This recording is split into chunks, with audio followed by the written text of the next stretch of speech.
नमस्कार, मैं हूं रजनीकांत और आप देख रहे हैं साथ। आप सभी का बहुत बहुत स्वागत है किस्सा कुर्सी का। आज मेरी मौजूदगी कुछ महिलाओं के साथ है।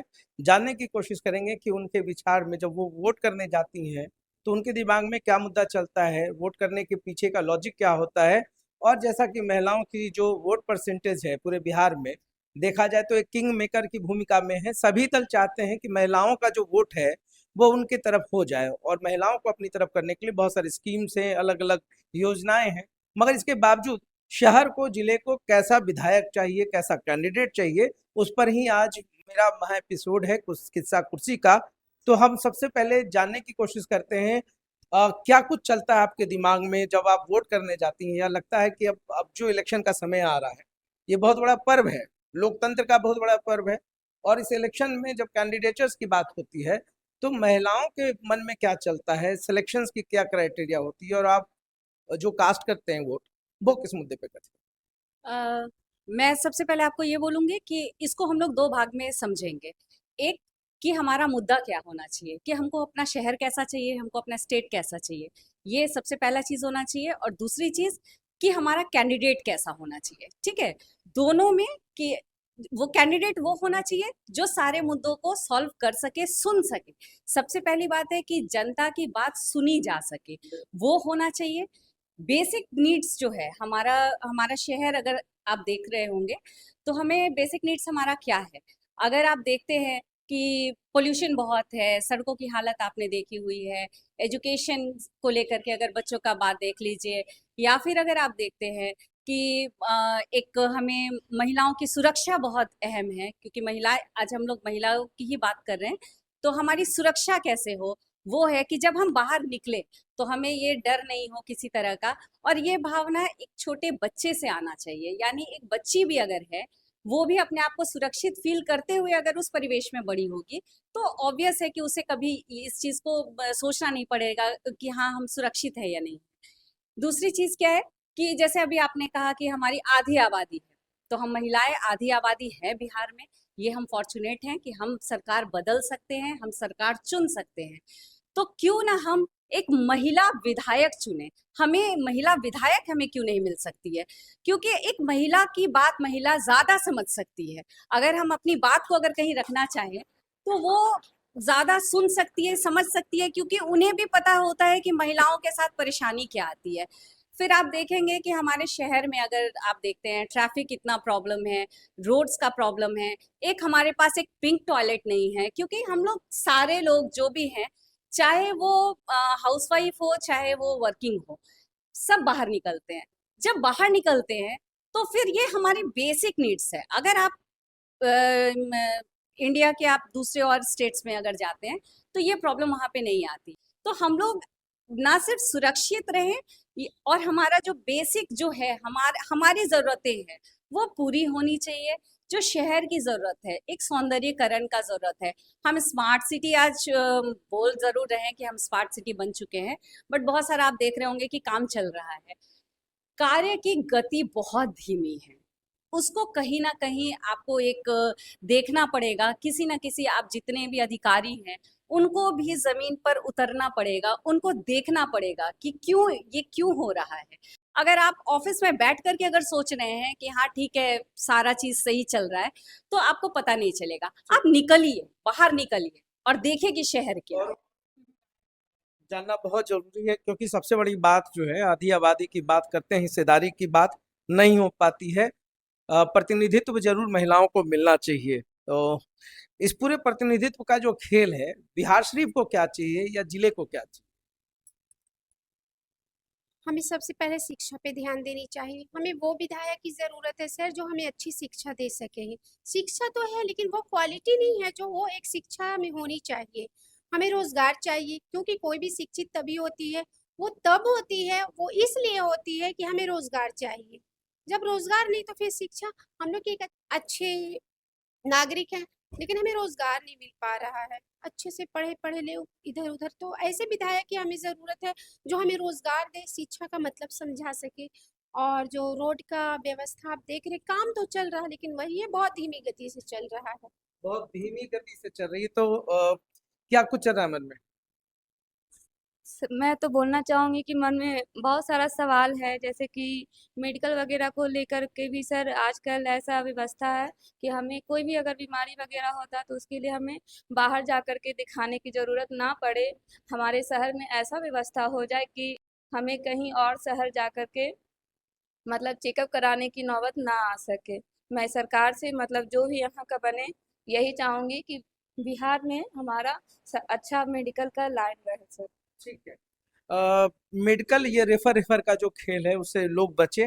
पटना जाना पड़ता है, बाहर जाना पड़ता है, स्पेशलाइज्ड डॉक्टर्स नहीं है, जो सबसे बड़ी मांग है।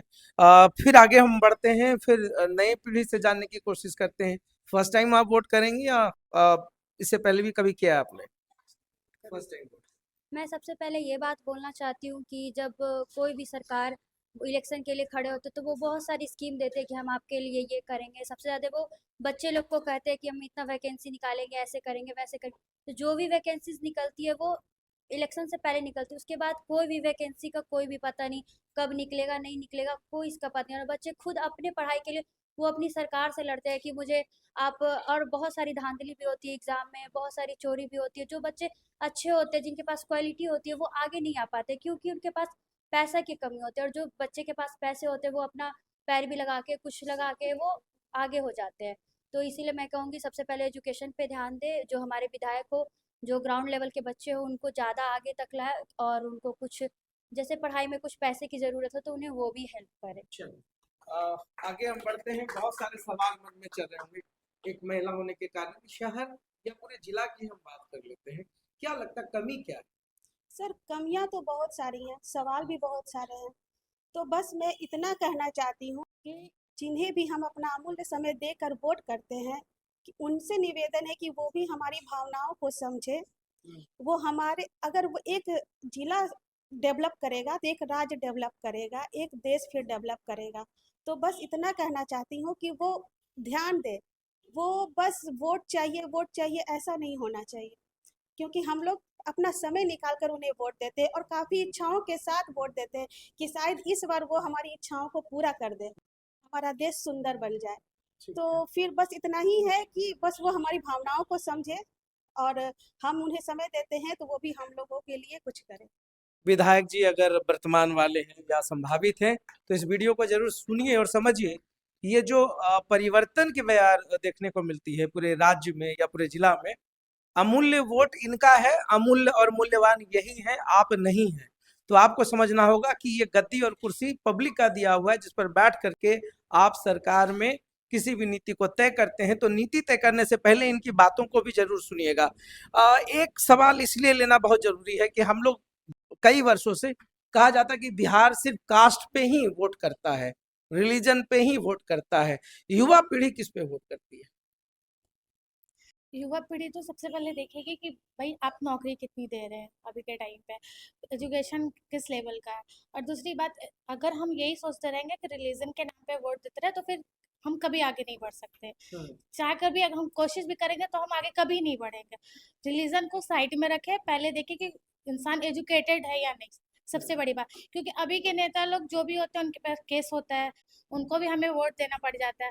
तो ऐसे लोग ना ही रहे, उन लोग को वो संविधान में ये चीज़ होनी चाहिए कि उन लोगों को ना ही खड़ा किया जाए।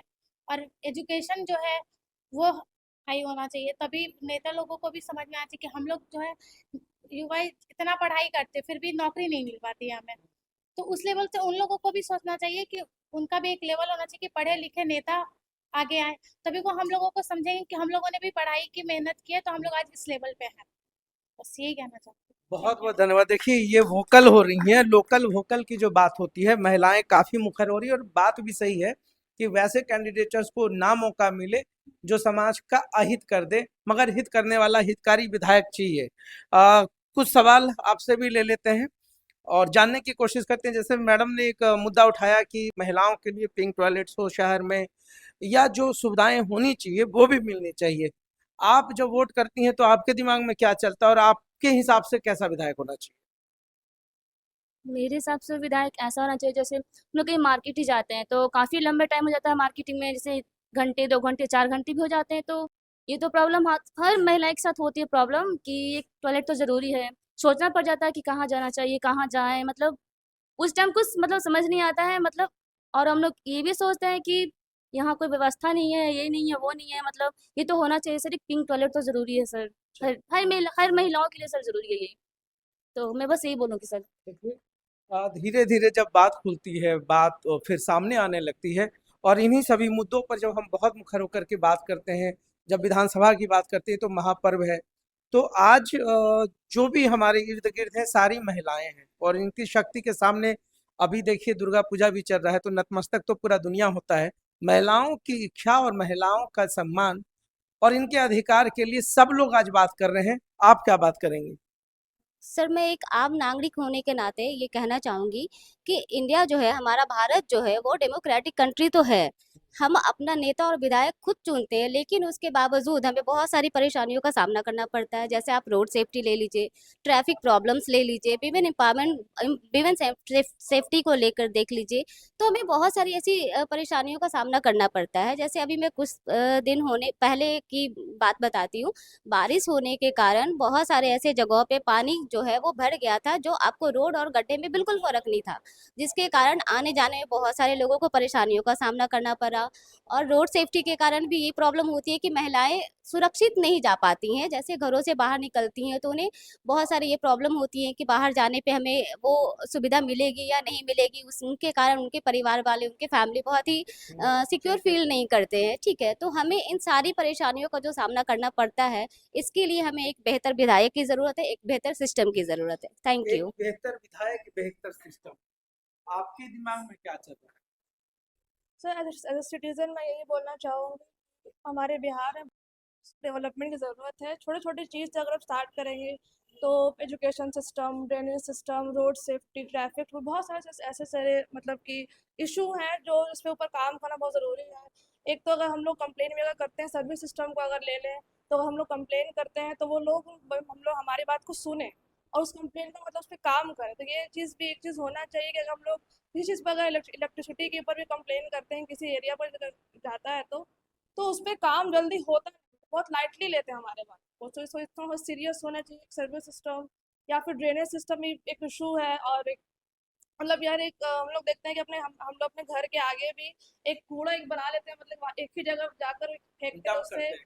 हाँ, तो वहाँ पर पॉल्यूशन भी होता है। इन लोगों को समझना चाहिए कि आसपास घर है, उससे बीमारियां ही फैलती है। तो एक ये भी सिस्टम होना चाहिए कि ड्रेनेज सिस्टम बहुत ज़रूरी है, वेस्ट मैनेजमेंट सिस्टम ज़रूरी है। तो ये सब चीज़ पे ज़्यादा काम, जिससे लोग समझ जाए कि इससे बीमारी भी होती है। तो ठीक है। बहुत सारे पोस्टर्स, बैनर शहर में दिख रहे हैं, ऑप्शंस भी बहुत ज़्यादा हैं, कैंडिडेटर्स हैं मगर पढ़े लिखे लोग हैं, तो कन्फ्यूजन्स भी हो जाता है क्या करें क्या ना करें। तो ऐसे में आपके दिमाग में कौन सा मुद्दा चल रहा है अभी कि ऐसा हो जाए तो मेरा शहर बहुत सुंदर हो जाएगा, ऐसा हो जाए तो मेरा शहर काफ़ी व्यवस्थित हो जाएगा? सर ने मुझसे पूछा कि कौन सा चीज़ हो जाए कि हमारा शहर बहुत सुंदर दिखेगा, तो मैं सबसे पहले चीज़ बोलना चाहूँगी कि हमारे शहर में रोड कंस्ट्रक्शन की बहुत ज़्यादा ज़रूरत है। हमारा रोड कंस्ट्रक्शन लगभग 1 साल से हो रहा है, बट वो अभी तक कंप्लीट नहीं हुआ। उसके वजह से बहुत सारी प्रॉब्लम्स आती हैं सिटीजन्स को, आम नागरिक को। वो तो हमारे कोई भी गवर्नमेंट जो भी है, विधायक हैं, सरकार है, वो हमें नहीं देखते हैं। हम अपना अमूल्य समय देकर उन्हें चूज़ करते हैं, उन्हें वोट देते हैं, बट वो तो हमें नहीं देखने आते कि हम क्या चीज़ फेस कर रहे हैं, कितने कीचड़ में जाकर आ रहे हैं, कितने कीचड़ में जाके उस रोड पे तो बच्चे भी जाते हैं, महिलाएं भी जाती हैं, सब लोग जाते हैं। बच्चे को कितनी प्रॉब्लम फेस करनी पड़ती है स्कूल जाने के लिए, ट्रांसपोर्टेशन के लिए। हमारे शहर को डेवलप करने के लिए बहुत अच्छा चीज़ होता है ट्रांसपोर्टेशन। अब हमारा ट्रांसपोर्टेशन ही सही नहीं है, रोड ही सही नहीं है, तो कैसे हमारा शहर सुंदर हो सकता है, कैसे अच्छा हो सकता है? उसका तो कोई संभावना ही नहीं होता है ना कि हमारा रोड सुंदर होगा, अच्छा दिखेगा। जैसे ही हमारे शहर में कोई भी टूरिस्ट एंटर करेंगे, वो देखेंगे हमारे रोड की स्थिति ही अच्छी नहीं है, तो फिर कैसे हमारा शहर सुंदर लगेगा? कैसे हमारे शहर का नाम होगा कि हाँ, ये शहर बहुत अच्छा है, साफ-सुथरा है? इसका तो कोई संभावना ही नहीं बनता है सर। हम्म। मैं ये भी बोलना चाहूँगी कि आप जब भी कंस्ट्रक्शन होता है, तो आप लोग जब भी इलेक्शन होता है, तब आप लोग कंस्ट्रक्शन वो चीज़ करवाते हैं। कोई भी हमारे यहाँ गवर्नमेंट आ रही है, किसी चीज़ की रैली निकल रही है, तो आप लोग उस रोड को बहुत अच्छा बना देते हैं। 1-2 दिन में कंस्ट्रक्ट कर देते हैं, न्यू कर देते हैं। लेकिन अगर वहाँ से उस रोड से कोई कोई नेता नहीं गुज़र रहा, कोई विधायक नहीं गुज़र रहा, तो आप उस रोड को वैसे ही कीचड़ की तरह छोड़ देते हैं, गड्ढे छोड़ देते हैं। उस रोड में कोई कंस्ट्रक्शन नहीं है, कुछ भी नहीं है। तो इसकी ज़िम्मेवारी कौन ले होते हैं? विधायक होते हैं, सरकार होती है, हमें यही पूछना है कि आप बताएं मुझे कि कौन है इसके जिम्मेवार। उस रोड पे बहुत सारे एक्सीडेंट्स होते हैं, उसके जिम्मेवार कौन होते हैं? जिन लोगों की माल हानि होती है, जिन लोगों की मौत होती है, उनके जिम्मेवार कौन है? मुझे इसका आंसर चाहिए। हम लोग युवा होने के नाते हम लोग ये पूछते हैं कि इसके जिम्मेवार कौन है और इसकी आगे गारंटी कौन लेते हैं कि ये चीज़ आगे नहीं होगी। बहुत बढ़िया। एक बढ़िया सा आंसर मिला है मुझे। थोड़ा एजुकेशन और बात कर लेते हैं। आप खुश हैं, संतुष्ट हैं अपने एजुकेशन सिस्टम पर, अपने हेल्थ सिस्टम पर? बिहार जो हमारा स्टेट है वहाँ पे बहुत सारे ऐसे एस्पेक्ट्स हैं जहाँ पे बेसिक लेवल पे काम करने की ज़रूरत है, क्योंकि जब तक हम बेसिक लेवल पे डेवलपमेंट नहीं करवाएंगे हम बड़ी बड़ी डेवलपमेंट अपने स्टेट के लिए कर ही नहीं सकते, क्योंकि हर चीज़ बेसिक लेवल से स्टार्ट होती है। रही बात एजुकेशन सिस्टम की, बिहार शरीफ जैसे जो शहर, हमें एजुकेशनल सिस्टम बहुत ज़्यादा सुधारने की ज़रूरत है, क्योंकि कोटा आप जानते हैं वहाँ पे टीचर्स भी हमारे शहर के होते हैं, बच्चे भी हमारे शहर के होते हैं, बट स्टिल हमारे सारे यहाँ पे कोई भी ऐसी फैसिलिटी नहीं है कि हम वो कोटा खुद अपने ही शहर में इस्टेब्लिश कर सकें। मेंटल स्टेट सबकी ख़राब हो रही है, क्योंकि एम्प्लॉयमेंट आप जानते हैं एजुकेशन इतना इम्पॉर्टेंट है। कोई भी सेक्टर में हम डेवलपमेंट करना चाहते हैं वहाँ पे एजुकेशनल लेवल की, जो लोग एजुकेटेड होते हैं वही हर एस्पेक्ट में डेवलप करने में हेल्प भी करते हैं। एजुकेशनल सिस्टम के अकॉर्डिंग इससे हट करके जो हेल्थ केयर सिस्टम है वहाँ पे हमें बहुत सारी फैसिलिटी नाम की दी गई है ज़रूर, लेकिन उसमें क्वालिटी बिल्कुल नहीं है, और अगर क्वालिटी चाहिए तो हमें क्वांटिटी बहुत देनी पड़ती है। जो कैंसर जैसे ट्रीटमेंट्स होते हैं, एड्स जैसे ट्रीटमेंट्स होते हैं, हमारे शहर में वैसी कोई भी फैसिलिटी नहीं है कि हम उसे ट्रीट कर सकें। उसको ट्रीट करने तक के लिए हमें दूसरे शहर जाना पड़ता है, या कभी कभी तो हमें देश से बाहर भी जाना पड़ता है। तो ये सब चीज़ें हमारे शहर में इस्टेब्लिश करने की बहुत ज़्यादा तो ये है नालंदा की बेटियां जो अपनी बात काफी प्रखर होकर, मुखर होकर रख रही हैं, और बात भी सही है, सिस्टम्स को सुधारने की जरूरत है। लोकतंत्र में सबसे अच्छी बात होती है कि व्यवस्था को बदलने के लिए, एक बहुत बड़े बदलाव के लिए आपको खुद बदलना पड़ता है, मगर धरना प्रदर्शन या क्रांतिकारी किसी भी विरोध से आप सत्ता का परिवर्तन कर सकते हैं, व्यवस्था नहीं बदल सकते हैं। तो आज व्यवस्था बदलने के लिए पुरजोर ढंग से महिलाओं ने अपनी अपनी बात रखी है, बेटियों ने अपनी बात रखी है। महिला विधायक हो, चूंकि उनकी हिस्सेदारी है तो इनका मांग भी जायज है। तो हमसे आप लोगों ने बात की, मुझे बहुत अच्छा लग रहा है। मैं चाहूंगा कि आप लोग खुद के लिए, स्वयं के लिए भी ताली बजाएं, और एक अच्छा संवाद हुआ है, एक अच्छी बात हुई है, तो आगे भी बात होती रहेगी, फिर नए लोगों से मुलाकात होगी। तो देखते रहिए सार्थ। बहुत बहुत धन्यवाद।